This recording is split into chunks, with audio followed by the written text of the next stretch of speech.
అంటే 2 రకాలు చూస్తానండి. ఒకటి సరే నోరు పారేసుకోవడం, బూతులు తిట్టడం, టీలు తిట్టడం వాళ్ళు అది కరెక్ట్ కాదు. దాన్ని ఆన్సర్ పెట్టాల్సిందే.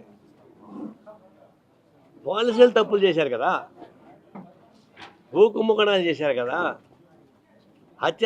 హత్యలు చేశారు కదా, సారాయిని అమ్మినారు కదా, ఇసుకని అమ్మినారు కదా, వాడి జోలికి పోకుండా ఏదో ఆ పోసాన్ని నోటు వాగుడు అలాంటి వాడు పాపం ఇట నోటు వాగుడు వాళ్ళ పైన కేసులు తప్పితే అసలు ఈ రాష్ట్రాన్ని ధ్వంసం చేసే వాళ్ళ జోలికి ఉద్యోగం పోలేదు. పెద్ద రాజధాని చెప్పాడు నాది బీక్కోండి అన్నాడు. నా మీద కేసు పెట్టారు, నాది బీక్కోండి ఏం చేస్తానన్నాడు. నిజం కదా. దాన్ని బట్టి అసలు ఈ రాష్ట్రానికి అన్యాయం చేసిన వాళ్ళ జోలికి పోవడం లేదు, కేవలం నోటి మాటలు మాట్లాడిన వాళ్ళ పైన పోతున్నారు. ఇప్పుడు వంశీ కూడా అనేక లోపల బయటకు వస్తున్నాయి. వాడు అన్నాడు, తిట్టాడు, పోసాన్ని తిట్టాడు, ఇంకొకటి తిట్టాడు. అది ప్రమాదమా? ఈ రాష్ట్ర ఆర్థికాన్ని ధ్వంసం చేసి, ప్రశాంతం ధ్వంసం చేసి, హత్యా రాజకీయాల్లో ప్రత్యక్షంగా పాల్గొన్న వాళ్ళని అది ప్రమాదమా? వైఎస్ వివేకానంద రెడ్డిని చంపిన కేసు కనపడదా? కోడి కత్తి కేసు కనపడదా? దానికి సంబంధించిన చర్యలు ఉండవా? దానికి సంబంధించిన అరెస్టులు ఉండవా? ఇదంతా పై చిలక్కొట్టుడు వ్యవహారం. టీడీపీ చిలక్కొట్టుడు వ్యవహారంలో బిజీగా ఉంది. బ్లాక్మెయిల్ నెంబర్ 1 అయిపోయింది. నన్ను సపోర్ట్ చేసేవాళ్ళు సేఫ్గా ఉండండి, నన్ను వ్యతిరేకించేవాళ్ళు జైల్లో ఉండండి. అది స్లోగన్. ఆ స్లోగన్ ప్రకారం ఇప్పుడు జరుగుతుంది కేంద్ర ప్రభుత్వం. ఈ దుర్మార్గానికి వ్యతిరేకంగా ఫైట్ చేయాల్సిన అవసరం ఉంది. అట్లాగే మనకు పొలిటికల్ ఆర్గ్యుమెంట్ ఏమొస్తుందంటే మోడీ చేసే దుశ్చర్యలకు వ్యతిరేకంగా, తర్వాత ఫెడరలిజానికి వ్యతిరేకంగా, భాషను ఉపయోగించుకోవడంతో వచ్చేటువంటి విమర్శలకు వ్యతిరేకంగా ఫైట్ చేస్తూ పోయి వాళ్ళకి పిల్లలు ఎక్కువ ఉన్నారు కాబట్టి మనం కూడా పిల్లలు ఎక్కువ మంది కొన్నాం అని చెప్పేసి అని ఒక దరిద్రం స్లోగన్ ఒకటి వచ్చింది. అది ఫస్ట్ ఎవరు చెప్పారు? భగవంతుడు చెప్పాడు, చీఫ్ చెప్పాడు ఎక్కువ మంది పిల్లల్ని కనమని. దాన్ని చంద్రబాబు నాయుడు ప్రధాని వేసుకున్నాడు. ఆయన మాత్రం ఒకనే కనుక్కున్నాడు. స్టాలిన్ అదే భాష మాట్లాడడం మొదలు పెడుతున్నాడు. ఇది ఎక్కడ తెచ్చారు? ఇది అంటే ఆడవాళ్ళు ఏమన్నా యంత్రాలా, మిషన్స్ వాళ్ళు ఏమన్నా, వాళ్ళు టెక్స్టైల్స్ మిల్సా ఉత్పత్తి చేయడానికి? అంటే ఆడవాళ్ళని ఒక ఉత్పత్తి కేంద్రాలుగా మార్చి మీరు బిడ్డలు కనండి అని చెప్పేసి అని చెప్పడం అంటే మోడీ భాషకి సపోర్ట్ చేసినట్టు లెక్క. అది వాళ్ళది వేరు. పొలిటికల్ ఆర్గ్యుమెంట్ కాకుండా బిడ్డలను కనండి, జనాభా సూచించుకోండి అంటే అది మహిళా వ్యతిరేకమైన స్లోగన్. అది మరి సృష్టి వేరుగా ఉంది. మగాడు మీరే కనుక్కున్నాయంటే, మా ఫ్రెండ్ భార్యని అడిగా ఏమేమి ఒకటే కనుక్కున్నావు అంటే, నాకు ఓపికలే నా మొగుడు కనుక్కోమని చెప్పింది. మొగుడానికి అంటాడు పాపం, మొగుడు కొనలేరు కదా. ఆ ఆర్గ్యుమెంట్ పెట్టడానికి కావాల్సినటువంటి పద్ధతుల్లో ఫైట్ చేయాల్సి వస్తుంది. ఇప్పుడు సమస్యలు అనేక వస్తున్నాయి ఈ రాష్ట్రాలలో కూడా, అటు ఆంధ్ర రాష్ట్రంలో, తెలంగాణలో కూడా. ఈ ప్రభుత్వాలు మారుతున్నాయి కానీ ఆ సారాంశం మారలే. ఏమంటారు? పాత సీసా కొత్త పాట. తులసికి తెలుసుంటుంది. కొత్త సీసాలో పాత సారా అమాండ్ అయిపోయింది. ఇప్పుడు కింద ఏం మారలే, పైన ఉపరితలాలు మారినాయి, రంగులు మారినాయి, జెండాలు మారినాయి, డ్రెస్ మారింది. కిందికి వచ్చేకాడికి ఇది కనపడలే. నీకు ఒక ఎగ్జాంపుల్, గ్లేరింగ్ ఎగ్జాంపుల్ చెప్పాలా? ఏమో తెలియదు. నాకు వైసీపీ గవర్నమెంట్ ఉన్నప్పుడు బండారు సత్యనారాయణ టీడీపీ నాయకుడు, ఆయన మీద కేసులు పెట్టారు. కేసులు పెడితే అతను జైలుకి పోయినాడు, హాస్పిటల్లో ట్రీట్మెంట్కి వచ్చాడు. ఆ ట్రీట్మెంట్ ఉన్నటువంటి వార్డు అమ్మాయి తెలిసిన అమ్మాయి, చంద్రాయేశ్వర బంధువుల అమ్మాయి, బాగా పనిచేస్తుంది. పేషెంట్ని చూసింది. అప్పుడు వైసీపీ గవర్నమెంట్ ఏం చేసింది? నువ్వు టీడీపీ వాడికి ట్రీట్మెంట్ ఇచ్చావు కాబట్టి అతను అమ్మాయిని సస్పెండ్ చేసింది. అమ్మాయి బెస్ట్ డాక్టర్, ఎవరని చెప్తారు, ఎమర్జెన్సీ మెడిసిన్స్ ఇన్ఛార్జ్. ఆ తర్వాత దాన్ని ఏదో తంటాలు బట్టి సస్పెండ్ పని చేస్తుంది. ఇప్పుడు ఈ గవర్నమెంట్ వచ్చింది. ఈ గవర్నమెంట్ వచ్చిన తర్వాత పోయి అడిగితే ఈ గవర్నమెంట్, ఆ పాత గవర్నమెంట్ ఏ పనిష్మెంట్ ఇచ్చిందో అదే పనిష్మెంట్ కన్ఫర్మ్ చేసింది లేటెస్ట్ గవర్నమెంట్.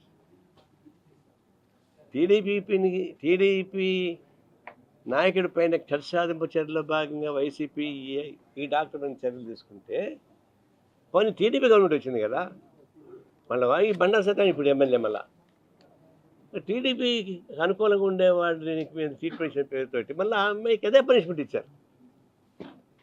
దాంట్లో కింద ఏం మారలే, వాళ్ళ గవర్నమెంట్ నడుస్తుంది. ఇంకా నీకు అనేక ఎగ్జాంపుల్ చెప్పగలను, పేపర్ ఫైల్స్ మొదటి అన్నీ కూడా. నేను ఎగ్జాంపుల్ చెప్తే అమ్మాయి గవర్నమెంట్ ఎంప్లాయీ, మీరు రాస్తే ప్రాబ్లం వస్తుంది. ప్రాబ్లం వచ్చినా పర్వాలేదు, ఆ అమ్మాయికి ఉద్యోగమైన కంపెనీ మునిపోవు, బతకగలదు. కానీ సిస్టమ్ అప్పటికిప్పటికి ఏమంటే, నీకు ఒకటే ఎగ్జాంపుల్, అన్ని ఎగ్జాంపుల్ అక్కర్లా, ఈ ఎగ్జాంపుల్ చాలు. మిగతా చెప్పాలంటే ఇంక బోల్డ్ అంత ఉన్నాయి. అందులో ప్రభుత్వం మాండేట్ కాదు, దీని మీద చేయాల్సింది. అట్లాగే భూ కుంభకోణాలు, భూ ఆక్రమణలు పెద్ద జరిగిపోతున్నాయి.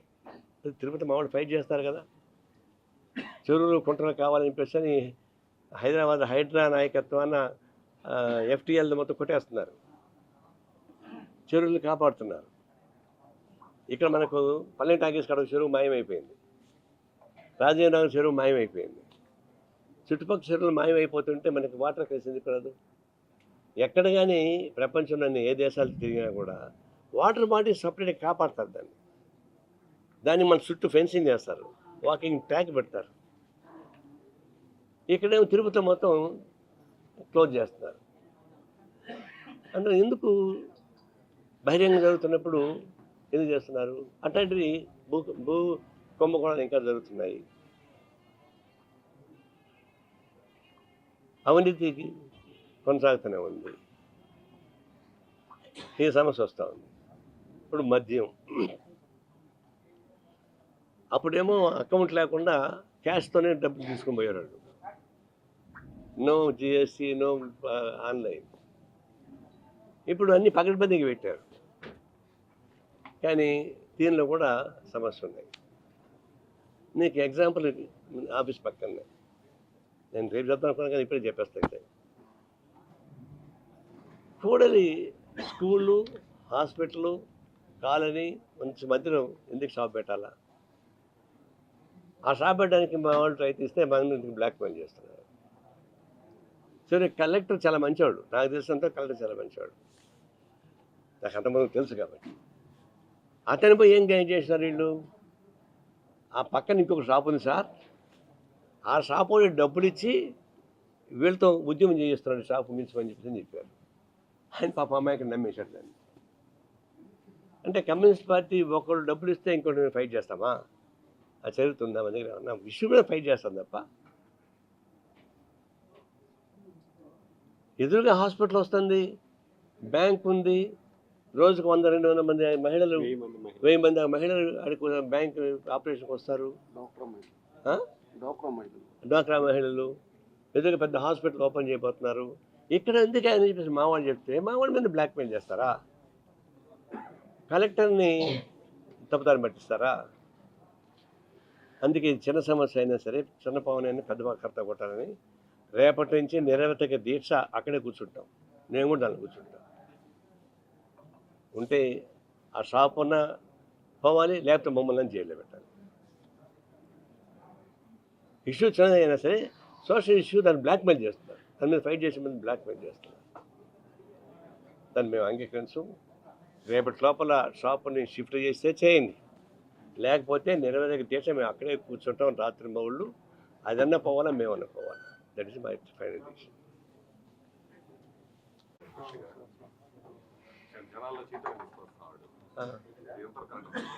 అంటే జింబో నగర ప్రవేశం లాగా చెప్పిన. జింబో నగర ప్రవేశం తెలుసా? ఆ సినిమా చూసారా? అరే జింబో నగర ప్రవేశం, కృష్ణ దాని హీరో. ఆయన అడవిలో చిన్నప్పటి నుంచి అడవిలో పెరిగాడు ఏనుగులతో పాటు. తర్వాత ఒక అమ్మాయితో ప్రేమలో పడి ఊర్లోకి వచ్చాడు. కాబట్టి జింబో నగర ప్రవేశం అని పేరు. కాబట్టి జగన్ కూడా జింబా నగర ప్రవేశం చేస్తున్నాడు, సంతోషం, చేయనియండి. ఆయన ఏం చేసినా వెనక తన్నుకుంటూ వస్తుంటాయి ఆయన ఏమేం చేశాడు పనులు. అందులో slogan is different. Political fight చేయండి, నాకేం అభ్యంతరం. ఇప్పుడు కూడా పొలిటికల్ ఫైట్ చేయండి. మీరు అధికారంలో ఉన్నప్పుడు పొలిటికల్ ఫైట్ చేయలే, నాన్ పొలిటికల్గా పరిపాలన సాగించారు. ఈ రాష్ట్రాన్ని వెనక్కి పంపించిన మాట వాస్తవం. దాన్ని ముందుకు తీసుకెళ్ళి వాళ్ళు ఏర్పాటు చేసుకున్నాక అభ్యంతరం. అంతేగాని ప్రజల సమస్యలపైన, నిజమైన సమస్యలపైన పోరాటం సాగిస్తే మంచిది. అది ఎక్కడ సాగించాలా? ఆయన ఎలక్ట్ అయ్యాడు, ఎలక్ట్ అయితే పోయి అసెంబ్లీ ఫైట్ చేయాలి. సూది ఢిల్లీలో పోగొట్టుకొని తిరుగుతూ ఎతికితాడు దొరుకుతుంది. నువ్వు ఏడ పోగొట్టుకుంటే అక్కడ ఎత్తుక్కోవాలి. పోయి అసెంబ్లీలో వెళ్ళావు, ప్రతిపక్ష హోదా ఉంటుందని ఇస్తారంటే చిన్నపిల్లలు చాక్లెట్లు కొట్లాడతారు చూడు, నాకు ఆ చాక్లెట్టే కావాలి, నాకు ఈ బిస్కెట్టే కావాలి. అది చిన్నపిల్లల మనస్తత్వం ఎందుకు? అసెంబ్లీకి పోయి ఫైట్ చేయి. అసెంబ్లీ ఫైట్ చేయకుండా బైకాట్ చేస్తున్నాడు. అది ఇప్పుడు ఏం చేశాడు? అంతకుముందు చంద్రబాబు అదే తప్పు చేశాడు, అంతకుముందు జగన్మోహన్ అదే తప్పు చేశాడు, ఇప్పుడు తెలంగాణ కేసీఆర్ అదే తప్పు చేస్తున్నాడు. నువ్వు ఎన్నికైన తర్వాత, ప్రజలు నీకు ఓటేసిన తర్వాత చట్టసభలకు పోవాల్సిందే, అది వినిపించాల్సిందే. లేకుంటే ప్రజలు మోసం చేసి అవుతుంది కదా. కాబట్టి నీ వాగుడేదో ఊరి నుంచి వచ్చేది కాదు.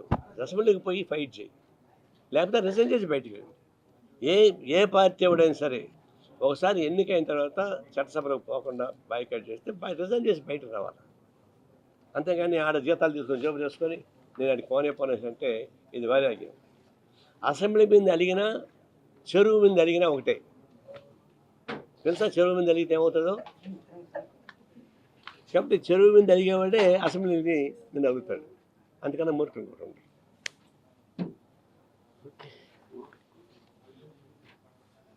ఏమైంది తెలుసా? చెరువు మీద అడిగితే ఏమవుతుంది?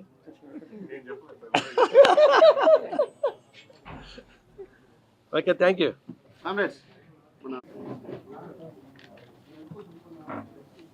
ఇప్పుడు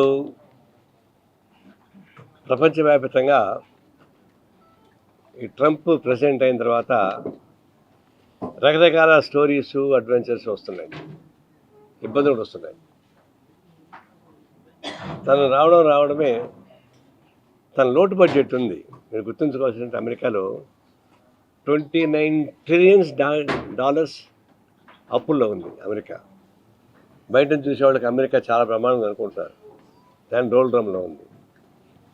దాని నుంచి బయటపడడానికి కావాల్సినటువంటి ఏర్పాటు చేసుకుంటున్నాడు. ఆ చేసుకునే క్రమంలోనే ఉక్రెయిన్ పైన దాడులు అవన్నీ మీకు తెలుసు. ఇల్లీగల్ ఇమిగ్రెంట్స్ పేరుతోటి బయట పంపించడానికని ప్రయత్నించాడు. ఆయన ప్రకటించిన వెంటనే మన ఇండియన్ ఫారిన్ మినిస్టరు మేము దాని స్వాగతం పలుకుతున్నాం అని చెప్పాడు. అంటే పాజిటివ్గానే మాట్లాడాం. మోడీ వచ్చాడు, ట్రంప్ మోడీతో మాట్లాడుకున్నారు.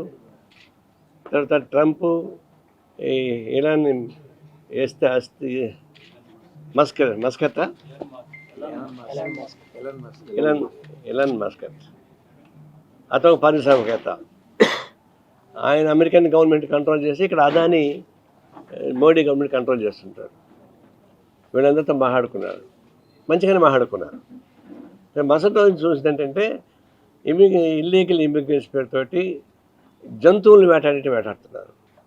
నేను అప్పుడు మాల్లో ఉన్నా, ఒక్కసారిగా ఒక 300-400 పోలీసులు వచ్చారు, ఎగబడి అందరిని పట్టుకుంటున్నారు, పిల్లలు భయపెట్టి పరిగెడుతున్నారు. అంటే దాంట్లో ఉద్యోగాలు చేస్తున్నారు కొంతమంది. అంటే వాళ్ళకి వార్నింగ్ ఇచ్చి ఒక నెల టైం ఇచ్చి పంపిస్తే వెళ్ళిపోతారు. కానీ జంతువులను వేటాడి పట్టుకొని కప్స్ వేసి కాళ్ళకు గొలుసులు కట్టి యుద్ధ మీద పంపిస్తున్నారు. ఆ దుర్మార్గాన్ని ఖండించలేదు. న్యూయార్క్ కోర్టులో అదాని పైన లంచం కేసు ఒకటి ఉంది. అంటే అక్కడ పాత ప్రభుత్వం జగన్మోహన్ రెడ్డి గవర్నమెంట్ ఉన్నప్పుడు అక్కడ లంచం ఇచ్చాడు. దాని నుంచి విద్యుత్ ఒప్పందానికి సంబంధించినటువంటి సానుకూలత. ఆ విద్యుత్ ఒప్పందం అదాని చెప్పిన ప్రకారంగానే ఒప్పుకుంటే దాదాపు 20 సంవత్సరాల్లో 2,00,000 కోట్ల రూపాయలు అదానికి లాభం వస్తుంది. ప్రజలపైన భారం పడుతుంది, ఆంధ్రప్రదేశ్ ప్రజలపైన. ఇది లంచం ఇచ్చినట్టుగా వాళ్ళకి ప్రూవ్ అయింది వాడికి. అందుకే కోర్టు వాళ్ళ మీద కేసు పెట్టేసింది. మనం పెట్టిన కేసు కాదు, అమెరికన్ లో ఉన్నటువంటి కోర్టు కేసు పెట్టింది. ఇప్పుడు అది బయటపడేయాలి. అది బయటపడడానికి ట్రంప్ అది పనిగా వచ్చి ఆయన కంగ్రాచులేట్ చేసి ఇలాన్ మస్క్తో మాట్లాడి కాంప్రమైజ్ చేసి చివరికి ఏ ఇన్వెస్టిగేషన్ ఏజెన్సీ అయితే కేసు పెట్టిందో ఆ ఇన్వెస్టిగేషన్ ఏజెన్సీ మొత్తం రద్దు చేసి పారేశారు. సాక్ష్యం లేదు, దాన్ని సరి చేసుకున్నారు వచ్చి. అందువల్ల అదానీని కాపాడడానికి ఆయన వచ్చాడు. అంతేగాని ఇల్లీగల్ మైగ్రేట్స్ పేరుతోటి భారతీయులను ఇబ్బంది పెడుతున్నటువంటి వాళ్ళని కాపాడడానికి రాలేదు.